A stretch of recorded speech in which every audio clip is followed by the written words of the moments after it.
She smiled as she walked toward the altar, not because she was happy, but because the man waiting for her at the hall was already a dead man. The great hall of Eldoria Castle was drowning in candlelight. Black marble pillars rose like frozen shadows, banners of the royal crest hanging heavy with gold thread. Nobles filled both sides of the aisle, whispering behind jeweled masks, watching history being written in silken lies. At the center stood King Alaric Vallon, ruler of the northern realms. Tall, broad-shouldered, calm in a way only men who had survived wars could be. His dark hair was tied back neatly, steel gray eyes steady as he watched his bride approach. He looked nothing like a monster. That almost made it harder. Seraphina Noctis moved slowly, every step measured. Her gown was white, too white for someone whose hands had spilled blood in dark rituals beneath moonless skies. A thin silver crown rested in her black hair, hiding the sigils burned into her scalp. No one here knew who she really was. They saw a noble woman from the eastern lands, a political bride, a queen-to-be, not a dark sorceress whose parents had been dragged through the streets and executed under the banner of this very crown. You will die, she thought calmly, eyes fixed on Alaric. But not today. Today was about trust. As Seraphina reached the altar, Alaric offered his hand. His touch was warm, steady. For a moment, just a moment, her magic stirred dangerously, shadows pressing against the cage of her control. She forced herself to breathe. "Your Majesty," she said softly. "Seraphina," he replied, voice low. "You look breathtaking." She inclined her head politely. Inside, she laughed. Men always are fools at the end. The high priest began the vows, his voice echoing through the hall, ancient words of unity, of peace forged through marriage. With every sentence, Seraphina felt the walls closing in, not fear, but anticipation. This union was the final step of a plan 10 years in the making. She had waited, she had trained, she had become something terrifying, all for this moment. "Do you, King Alaric Vallon," the priest intoned, "take Seraphina Noctis as your lawful wife?" "I do," Alaric said without hesitation. His certainty unsettled her. "And do you, Seraphina Noctis?" "I do," she answered smoothly. The crown was placed upon her head. The hall erupted in applause. Queen Seraphina of Eldoria was born. That night, the castle celebrated. Music echoed through corridors. Wine flowed endlessly. Laughter bounced off stone walls that had seen far darker days. Seraphina played her role flawlessly, smiling, nodding, allowing Alaric's hand at her waist. He was gentle. That annoyed her. "You're quiet," he said as they walked through the upper halls later, away from the noise. "I'm observing," she replied. "A queen should know her kingdom." He smiled faintly. "You'll be a good one." "You have no idea," she thought. At the door of the royal chambers, servants bowed and vanished, leaving them alone. Silence settled. Seraphina felt the familiar hum of magic under her skin. This was it. One whispered spell, one poisoned kiss, one shadow drawn too deep. She turned and froze. Alaric was removing his crown, placing it aside with care. He looked tired. "I know this marriage isn't what either of us wanted," he said quietly. "But I swear to you, Seraphina, I will protect you, no matter what." The words struck harder than any blade. Her fingers curled into fists beneath her sleeves. "You expect me to believe that?" she asked coolly. He met her gaze, unwavering. "Yes."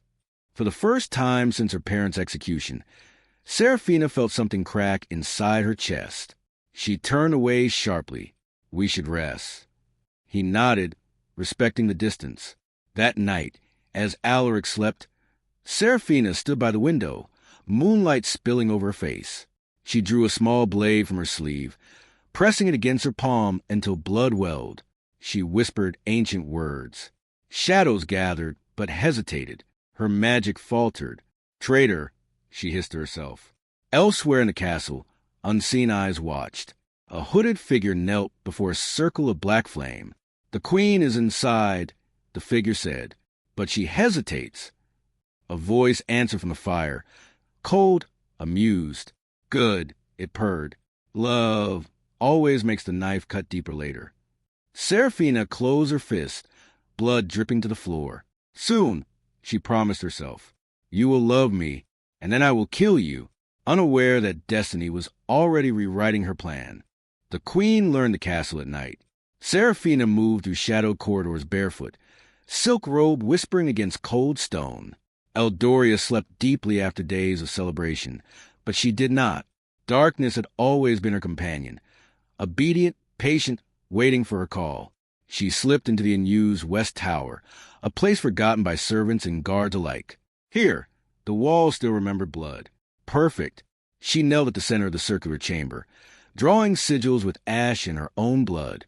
Candles flared one by one, black flames licking the air as she whispered a spell older than the crown she wore. Show me his weakness, she murmured. The magic answered, not with an image of Alaric, but with fire. Screams. A burning village. Silver-armored soldiers dragging people into the streets. Her breath caught. The vision twisted and showed Alaric, younger, armor dented, standing between soldiers and civilians. Enough, he had shouted. Stand down. The spell shattered violently, candles extinguishing at once. Seraphina staggered back, heart racing. That's not possible, she whispered.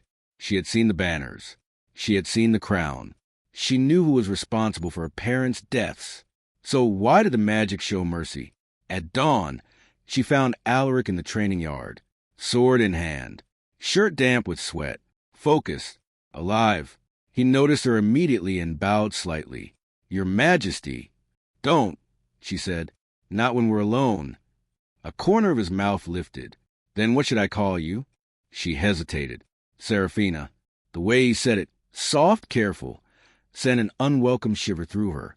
Care to join me? He asked, offering her a wooden practice blade. She almost laughed. You want to spar with me? I want to know my queen, he replied simply. She accepted. Their blades met with a crack. Seraphina was fast, deadly even without magic, but Alaric was disciplined, reading her movements, adapting. You fight like someone who doesn't trust the world, he said, blocking her strike. And you fight like someone who thinks he can save it. She shot back. He disarmed her with a swift twist, the blade clattering to the ground. Instead of stepping back, he caught her wrist, steadying her before she fell. For a heartbeat, they were too close. Her magic surged dangerously. She pulled away sharply. Enough. He let her go at once. I didn't mean to overstep. The sincerity in his voice unsettled her more than his strength. That night, the bed they shared felt like a battlefield. Seraphina lay awake, staring at the ceiling, every breath measured. Alaric slept beside her, turned slightly away, as if afraid to claim something he did not own. She studied his face in the moonlight. This was the man she had sworn to kill. Why does he look like someone who deserves to live? She hated herself for thinking. She slipped from the bed silently and pressed her palm to the floor, whispering a summoning spell. Shadows rose. Tell me the truth, she demanded. Who killed my parents? The darkness twisted, uncertain. Before it could answer, the door creaked. Alaric stood there, half awake, sword in hand. What are you doing? He asked quietly. The shadows froze. Seraphina turned slowly, eyes glowing faintly red. Sleeping, she lied. His gaze dropped to the fading sigils, then back to her face. I know what magic looks like, he said. I've fought it, and I know when it's hurting someone. Silence stretched between them. Finally, he sheathed his sword. I don't care what you are, he said softly. But whatever you're running from, you don't have to face it alone. Her control shattered. She laughed, a sharp, broken sound. You're a fool. Maybe, he agreed, but I'm your fool now. She should have killed him. Instead, she kissed him. The kiss was not gentle. It was angry, confused, dangerous. When she pulled back, breathless, terror filled her eyes, not of him, but of herself. This changes nothing, she whispered. I know, he replied, but it means something. The next day, Seraphina followed Alaric into the lower city. She saw him stop soldiers from abusing their power, saw him give his cloak to a shivering child, heard the people speak his name with respect, not fear. Her certainty cracked. That night, She returned to the West Tower and completed the ritual. The shadows answered at last. Not the king, they whispered. Not the crown. The council. Seraphina fell to her knees. The Dark Council, mages who rule from behind thrones. The ones who had ordered the purge. The ones who had used Alaric as a symbol, not the blade. She had married the wrong enemy. Tears streamed down her face as realization cut deep. Behind her, unseen, a hooded figure smiled. Good. A voice murmured, let her love him. Let the truth destroy them both. Truth, when it finally comes, does not whisper. It cuts. Seraphina did not sleep that night. The shadow's words echoed again and again in her mind. The council, not the king. Her hands shook as she stood before the tall mirror in the royal chamber. The crown on her head felt heavier than iron. For 10 years, every spell she had learned, every soul she had darkened, every night she had drowned in hate, had been built on a lie. She had married an innocent man. Worse, she had begun to love him. A sharp knock echoed at the door. Seraphina? Alaric's voice, calm but concerned. Are you awake? She closed her eyes. If he looks at me now, I might break. Come in, she said. He entered slowly, his gaze immediately finding her face. Something's wrong. She laughed softly. You always say that. Because it's always true, he replied. She turned away from him. If I told you I was dangerous, would you still stay? Yes, he said without hesitation. That single word shattered her restraint. She spun around, eyes glowing crimson. Your council murdered my parents, burned my home, used your name as permission. The room went cold. Alaric's face drained of color. What? They hid behind your crown, she continued, voice shaking with rage. And I swore revenge on you. Realization struck him like a blow. The Eastern Purge. You signed nothing, she said bitterly. They forged your will. Silence stretched, heavy and painful. Then Alaric whispered, Gods help me. She raised her hand, magic swirling. Say you hate me. Make this easier. He stepped forward instead. You came here to kill me, he said quietly. Did you? Her lips trembled. I still plan to. And now? She couldn't answer. That was her weakness. The council struck at dusk. Black banners rose over the city towers. The bells rang, not in warning but command. Soldiers moved with unnatural precision, eyes glazed, bound by magic sigils burned into their armor. The city is sealed. A messenger gasped. The council has declared emergency rule. Alaric grabbed his sword. They're staging a coup. Seraphina's smile was sharp and cruel. No, they're staging an execution. They met the council in the Hall of Judgment. 5 robed figures sat upon elevated thrones, faces hidden behind golden masks etched with runes. Your Majesty, one voice purred. You have been compromised. Another laughed softly. And your queen has outlived her usefulness. Seraphina stepped forward, shadows coiling around her like serpents. You used me. You volunteered, the council replied smoothly. Hatred is such a generous fuel. Magic exploded. The hall became chaos. Stone cracking, light and shadow colliding. Alaric fought like a man possessed, blade flashing, defending Seraphina with his own body. A spell slipped through. Alaric screamed as dark energy tore through his side, throwing him across the floor. Alaric! Seraphina's scream shook the hall. Blood pooled beneath him. His breath came shallow. The council laughed. Watch, they said. This is the price of loving monsters. Something inside Seraphina snapped. She felt the forbidden spell awaken, the one she had sworn never to use.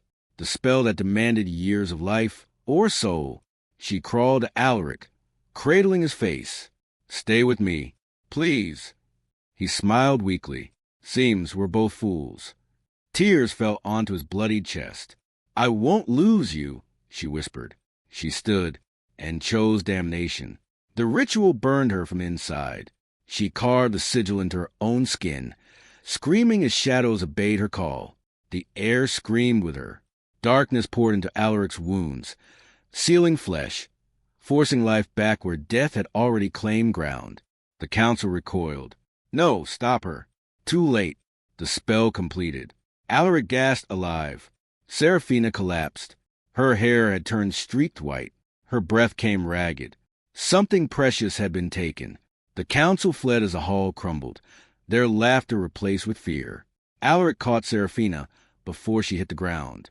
"What did you do?" he demanded, terror in his voice. She smiled weakly. "I paid the price." "What price?" he asked. She didn't answer, but in the shadows beyond the broken hall, something ancient stirred. A low, satisfied voice echoed, one only Seraphina could hear. "You call forbidden power," it purred. "Now we'll call you." She looked into the darkness and knew the final cost had not yet been claimed. The price came at midnight. Seraphina woke screaming. Her body arched as black veins of magic flared across her skin, burning like fire beneath flesh.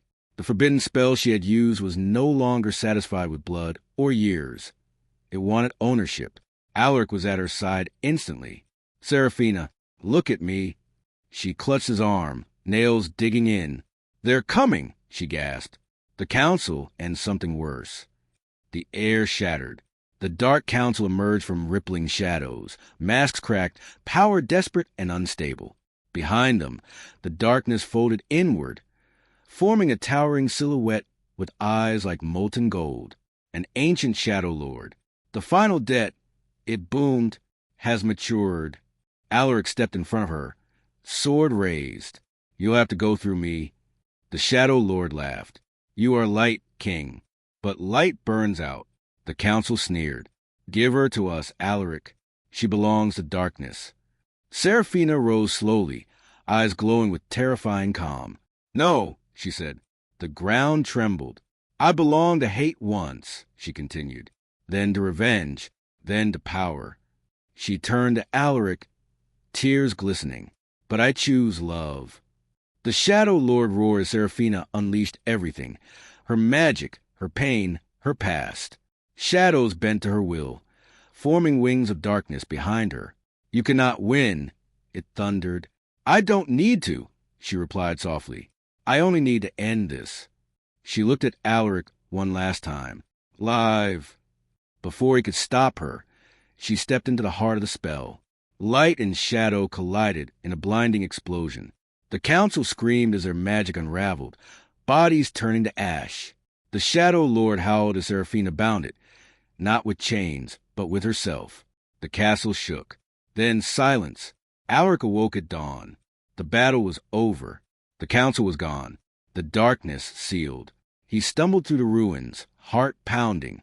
"Seraphina!" he shouted. He found her at the edge of the courtyard. Alive. Changed. Her hair was now silver white, eyes glowing softly. No longer human. No longer monster. "You idiot," he whispered, pulling her into his arms. "You could have died." She smiled gently. "I almost did." "But you're free," he asked. She nodded. "The shadow is bound to me, not owning me. Never again." He kissed her forehead. "Then we rule together." She shook her head. No throne, no crown. The people would never accept what she was. So Alaric did the unthinkable. He laid his crown at her feet. Gasps echoed across the courtyard. "I was a king," he said. "Now I choose to be a man." Hand in hand, they walked away from Eldoria into legend. Some say she became the Queen of Shadows, protector of the forgotten. Others say he became the King of Light, defender of the innocent. But the truth, they became free. Together,